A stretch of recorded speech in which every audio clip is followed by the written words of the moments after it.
Ladies, fellas, husbands, wives, boyfriends, and girlfriends of all ages. We've heard the statement before: don't kick a man while he's down, don't rub salt in the wound, and in the words of George Carlin, do not be adding insults to injury. Meaning you should not criticize, hurt, or take advantage of somebody who is already in a weak, vulnerable, or otherwise a difficult position. What I'm referring to now is somebody who did something wrong. Your partner did a no-no. Your partner did a bad thing. And you should not criticize them for that when they are already making the effort. But they still did the offense. I'm still hurting. I am reminded every day about the pain, and so they need to know it still hurts. Why can't I criticize them then? Because criticizing somebody who's already putting in the work, aka effort, makes it difficult because it creates this weird, like, mental, I guess we'll call it psychological, conflict between the value of how you're going to process everything as a whole, aka the work. You know what? Let's just call it effort going forward. We're just going to stick with effort. But yeah, people are going to value effort and quality of that outcome or results, from that turmoil. Big words, slow talking. So let me give an example. You stomped on the garden. That was the offense. Next, you put in the effort, aka you put Miracle-Gro soil, planted the seeds, you water them, then you wait for it to sprout. But then they don't. Wouldn't you be frustrated if after 2 to 3 weeks? No. Wouldn't you be frustrated if after a month of effort you don't see valuable change? It's still just dirt. All that effort you did went unnoticed. All that effort you did for no outcome, no results. That's pretty shitty.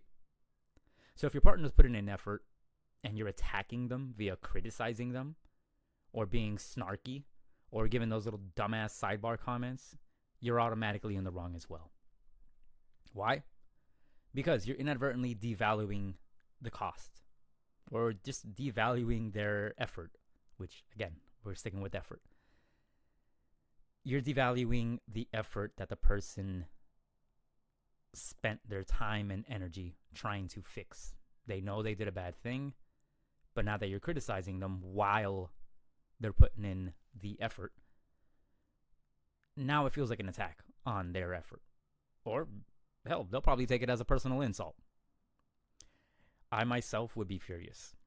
And I mean, like, just aggravating, agonizing. Just, in that little lump in your neck when you're just freaking yeah, you're like in just one of those, like, I want to punch a wall. Because think about it. I mean, it's going to lead to me not wanting to even bother trying if you're just going to sit here and diminish and devalue all my hard work / effort. Because I value and I love my time. Now, this is probably not even part of it. This is just me personally. I value my time. I don't want to spend my time on anything on this earth putting effort into knowing that it's not going to amount to anything in terms of, the forgiveness department. It's either it doesn't amount to anything or your partner tells you it doesn't count, quote unquote. Well, then why are they putting so much effort if there's clearly no goal? Why apply effort and waste more time? That's what I would be. Mentally, that's what I would be thinking. What's the point of trying to change a bad to a good if you're not even going to see it as good while I'm doing it? It doesn't count. What do you mean it doesn't count? And not only is it devaluing, but drumroll please, you're demotivating them. You're crushing their spirit. And this is your partner. Your partner who's trying. How are they trying? The effort they're putting in is the trying. So even if in your eyes, let's say she, in your eyes, she's not trying hard enough. Or in your eyes, he should be doing this plus more, but it's not enough. Well, too bad. Don't be an asshole. Effort is effort, whether it's consistent or not. If it's more on, put a scale 1 through 5. If it's more on the 1, 2, yes, complain about it, bitch about it. 3 to 5, shut up. They're trying. You're the reason for you guys, continuing the cycle. It goes like this. Partner makes offense. They now have to put in effort to make up for said offense. They put in the effort. You complain about the effort, or you minimize the effort. So then they don't want to make any effort. Then you go back to square one of complaining about, hey, you need to put more effort, which demotivates them even further from making any effort. I was already trying, maybe at a level 5 pace. You complained about it. So then I was like, you know what, let me pull back, do 2 to 3 efforts. You still complain about it. Man, fuck this then. I'm not doing any efforts. I'm not doing anything. Nothing pleases you. Like, how am I supposed to tell you that I'm sorry if me working on myself or me working on whatever bad thing I did is not being counted or is being criticized even while I'm doing it? That's kicking somebody while they're down. And it's crappy to be doing that to your partner. I don't care if you're at the marriage level, the dating level. I don't care if it's your brothers and sisters, mom, dads, cousins, whoever's. It's crappy. You're being a trash human. Give people a chance to learn from their mistakes. Give people, I don't know, maybe recognition, because that's motivating. And also maybe set a clear goal for the effort. That also motivates people, because there's a end goal. You know that you don't have to do this forever, or maybe the end goal is to do it forever. Even if the goal is to make it, let's just say, a habit or something ongoing, you need to then recognize both changed behaviors and habits. We're humans, and most of the time we can be lazy, or we simply just want to make things easier or take the easier route. Work smart, not hard, which is why most of us go off of this weird value-based decision making. Meaning, if we value the end goal, we then make a deliberate decision to follow through and apply, again, there goes that word again, and apply effort. One example of this is college. We continue going to college because the end goal is to get that credential or that license or that degree, which I can take it further than that. The degree is obviously not going to be the end goal. The end goal is maybe a big family that you can provide for, a career, a big-ass house. But in order to get there, you got to put the effort into maintaining these passing grades, which is the effort to obtain that goal, aka the home, the family, the degree, the bachelor's, the master's. But yeah, you're breaking your partner's spirit and not helping, anyone in this bond. You're just not. You may not see it yet, but you're potentially leading them into resentment or a complete and total withdrawal of any effort in the future, all because you couldn't shut your mouth and recognize the change, recognize the effort, recognize your partner's ability to not only take accountability and possibly apologize verbally. I don't know your situation. Maybe he or she does not like to apologize verbally.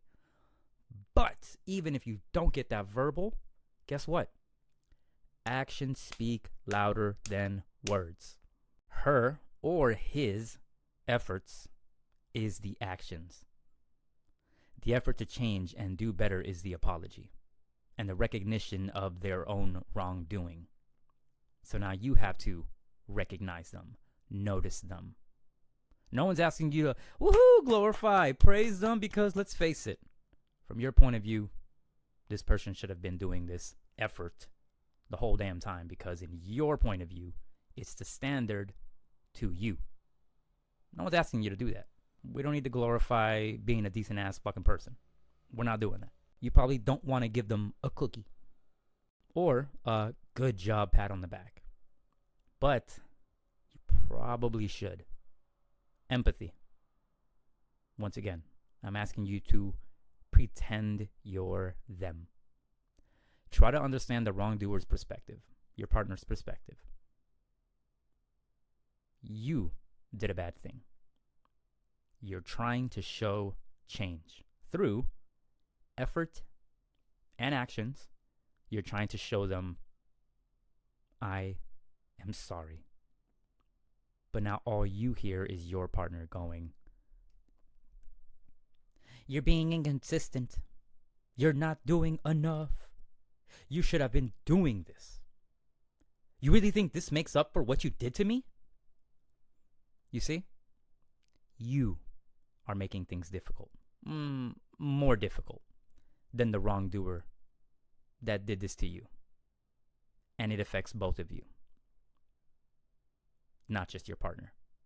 Because now the next time your partner sees you be in that wrongdoing situation, and you will, because let's face it, no one leaves this earth without hurting their partner at least one time. Anyways, I digress. Your partner sees you mess up, remembers how you treated them when they messed up, when they were at a low point. Like I said at the beginning, they were in a vulnerable state. They ate crow. They were like, oh man, I'm sorry, damn, whatever. No, I feel like crap. Now I'm beneath you now because I did a bad thing. And I got to work hard to, gain back whatever the status quo was before I did the wrong thing. And guess what? It's now your turn to be bashed over the head with, you are inconsistent. You are not doing enough. You hurt me more than the effort you are doing, etc., etc. And you know what? They would not be in the wrong. Because who wants to have a one-sided relationship? You get to do unto me, but I can't do unto you? Since when do the rules apply to your partner and not to you? Should it happen this way? Nah, of course not.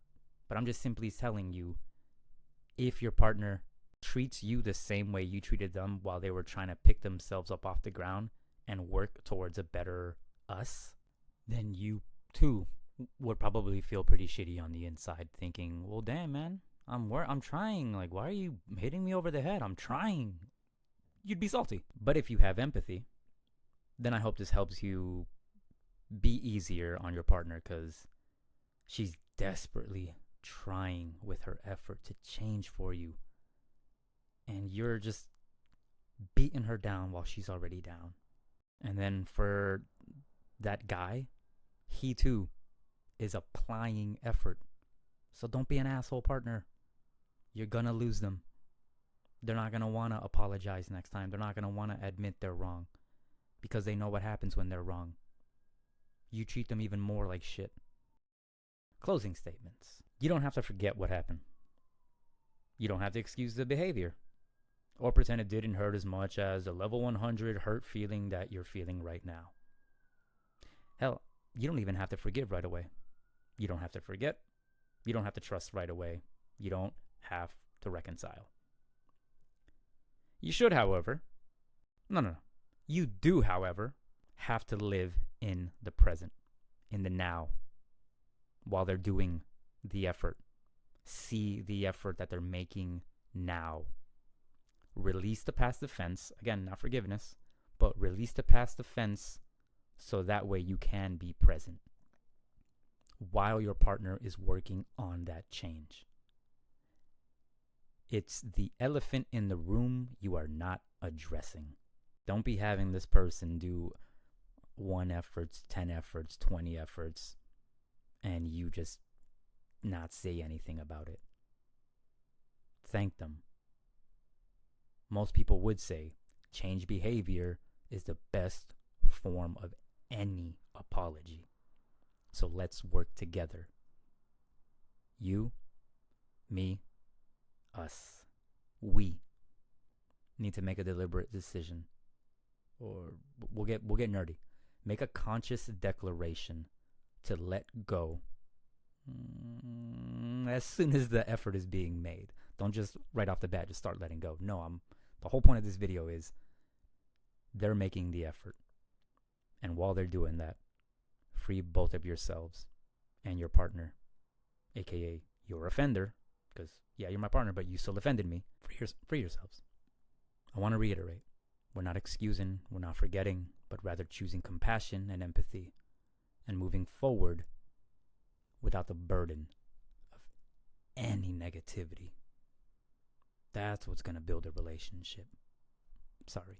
Rebuild a relationship. And again, I know I started with husband, wives, girlfriend, boyfriend, but this, anywhere. Your coworkers, your sisters, brothers, and whatnots.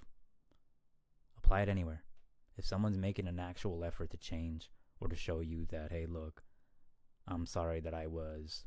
Let me actually not end the video. Let's go a little deeper.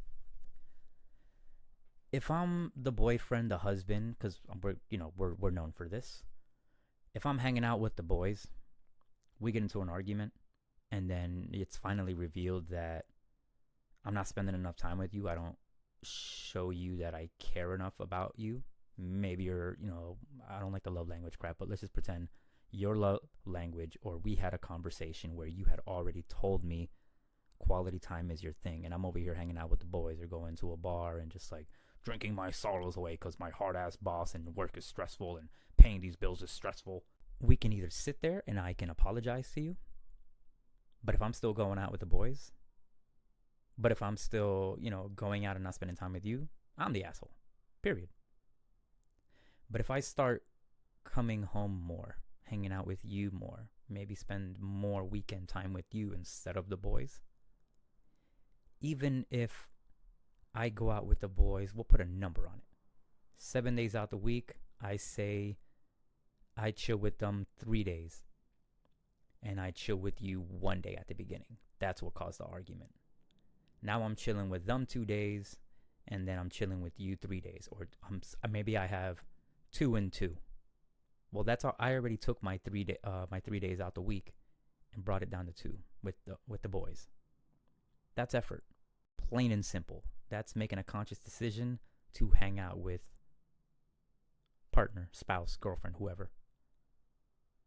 So she needs to then, hey, I noticed that you went from 3 days to 2 days. I just want to say thank you.